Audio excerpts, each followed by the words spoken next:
sont les différences entre une tragédie classique et un drame romantique. Je vous laisse concevoir un grand tableau pour la tragédie classique à l'aune de Britannicus de Jean Racine. Vous savez faire. Nous feuilletons ensemble pour remplir la colonne de droite Lucrèce Borgia de Victor Hugo. 150 ans plus tard, est-ce que les règles d'écriture du théâtre ont changé?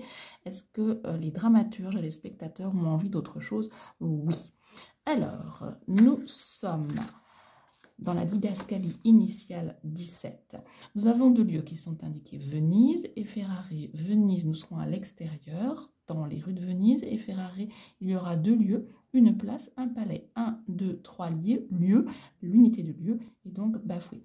L'action se situe en 1500 quelque chose, nous sommes bien à la Renaissance, et apparemment c'était la mode, regardez, Alfred de Musset place son intrigue dans son drame romantique au même moment.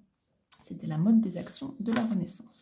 La première partie, les didascalies sont nombreuses. Une terrasse à Venise, une fête. Il va y avoir du monde sur scène. Le palais est splendidement illuminé. Il n'y avait pas de projecteur aussi sophistiqué. Il y a des fanfares. On est obligé de faire venir un orchestre. Et la musique, la symphonie, il y a plusieurs instruments, va être parfois gracieuse, parfois lugubre. Il faut beaucoup de personnel. On voit des gondoles qui passent, qui sont chargés de masques et de musiciens défigurants clairs de lune. C'est très exigeant. Moi, je n'ai pas l'impression que ce soit du drame, du théâtre, mais plutôt du cinéma. La partie 2 de cette même acte se situe page 59. La place à Ferrare, très précis les décors, c'est de l'architecture. À droite, il y a un palais, il y a un balcon, il y a un écusson de pierre, à gauche, au fond, c'est très précis. L'acte 2, une salle du palais ducal de Ferrare, une autre ville. L'unité de lieu est donc bafouée. Tenture de cuir de Hongrie. Donc là, on a même la précision du matériau. Moi, si je suis assise au paradis ou bien au dernier rang dans la salle, je ne verrai rien du tout. Donc, Victor Hugo ne disposait pas de caméra et de zoom, mais enfin, c'est la même chose qu'il fait là. Hein, il a des détails avec des arabesques d'or. Fauteuil, brodé aux armes, tout est très luxueux, tout est très montré. Alors que je vous rappelle que dans la tragédie classique, ça se passait dans une antichambre avec beaucoup de sobriété. Voyons voir à l'acte 3 qu'on va regarder un peu plus en détail. Alors déjà, ça s'appelle ivre-mort. Qu'est-ce qui n'est pas respecté? Là, la règle de bienséance. Voilà des personnages qui vont s'abandonner à tous les excès sur scène. On a une table superbement servie. Les personnages vont donc manger. Il y a 14 convives à table. Il y a 7 hommes, 7 femmes qui sont des prostituées. Et on a des petits pages, des domestiques qui les accompagnent. Je ne sais pas combien il y en a, mais dans la mesure où à l'époque il y avait un domestique par personne, peut-être qu'il y a 28 personnes sur scène. Ça me fait un monde fou. Le tableau sera très confus. C'est volontaire de la part de Hugo qui veut beaucoup de vie, beaucoup de réalité. Tous boivent ou mangent, ça veut dire qu'ils vont mal articuler. Ils rient à gorge déployée avec leur voisine, et là, ça veut dire qu'il va y avoir de l'amour. Alors, c'est dit très clairement, vive le vin de Xérès. La scène s'ouvre de cette manière. L'orgie continue. L'orgie, réunion de personnes où l'on se livre à des excès d'aliments, de boissons, à de la débauche, à tous les plaisirs des sens. Maffio dit à sa voisine, vous êtes belle, il lui prend la taille. Monsieur le comte Orsini, laissez-moi un baiser sur votre main. Non, scène de rapprochement physique. La règle de bienséance est bafouée, une orgie parfaite.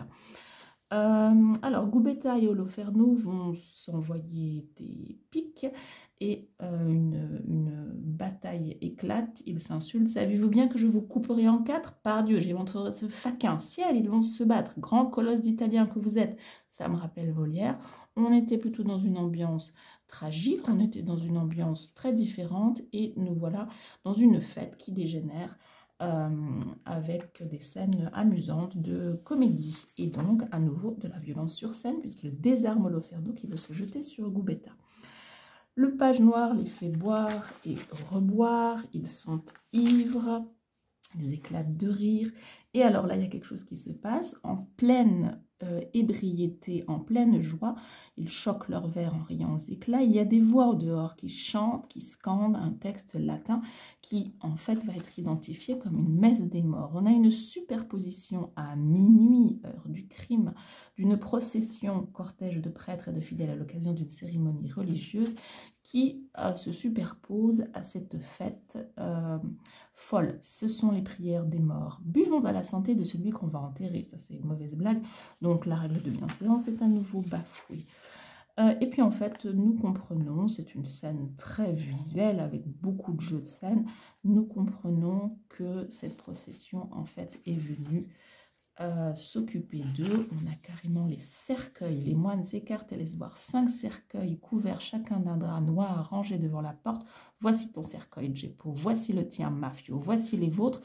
Voici des personnages qui sont tous empoisonnés, qui n'ont plus qu'une heure à vivre et qui vont qui assistent en quelque sorte à leur propre mort. Alors c'est une ambiance lugubre, comme si on avait une fascination pour cette scène quasiment gothique, dans un tout autre esprit que dans le classicisme. Et puis alors après ça, après toute cette folie, voici une scène très pure où la mère, la meurtrière, mais qui a un cœur de mère aussi très tendre, essaye de se racheter auprès de son fils qui ne la reconnaît pas. Et on a un échange extrêmement sublime, c'est ce que voulait Hugo. Il disait il faut mélanger le grotesque, c'est ce qui précédait, le trivial et le sublime. Je suis une malheureuse femme, vivons tous les deux, toi pour me pardonner, moi pour me repentir. Tu vois bien mon Gennaro, je te le dis pour toi, ce serait vraiment lâche ce que tu ferais, ce serait un crime affreux de me tuer, tu ne voudras pas, tu ne voudras pas. Gennaro, je vous rappelle qu'il est empoisonné, qu'il va mourir aussi. Donc un dialogue extrêmement pur, à la limite du sacré parfois, qui se mélange avec la scène précédente profane. Une voix d'or, Gennaro, je meurs, venge-moi. Donc on a toujours la présence de la mort sur scène, un personnage qui agonise.